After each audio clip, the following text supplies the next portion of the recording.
සාදරයෙන් පිළිගන්නවා ඔයාලා සියලුම දෙනාව මගේ මාස්ට් අප්ඩේටර් YouTube channel එකට.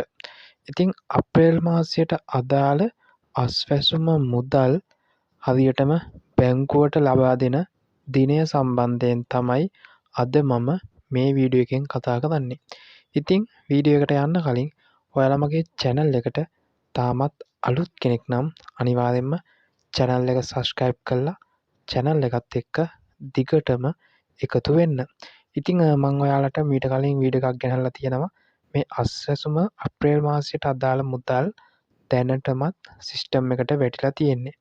ඉතින් මේ මුදල් 11 12 කියන දිනවලදී අනිවාර්යෙන්ම ඔයාලගේ බැංකුවට වැටි. ඒ කියන්නේ හෙට දිනේ ඉඳන් ඔයාලගේ බැංකුවට මේ මුදල් වැටීම පටන් ගන්නවා. 12 වෙනිදා වගේ වෙන විට සියලුම දෙනාගේ මුදල් බැංකුවලට වැටිලා අවසන් වෙනවා. ඉතින් මේ මුදල් බැංකුවලට වැටිච්ච සැනින් ඔයාලට මම වීඩියෝ එකක් ගේන්නම්. ඉතින් එහෙනම් අදට මම මේ වීඩියෝ එකෙන් සමුගන්නවා. වීඩියෝ එක හොඳයි කියලා හිතෙනවා නම් ලයික් කරලා තව කෙනෙක්ට බලන්න ෂෙයා කරන්න. ඔයාලා සියලුම දෙනාට සුබම සුබ දවසක්.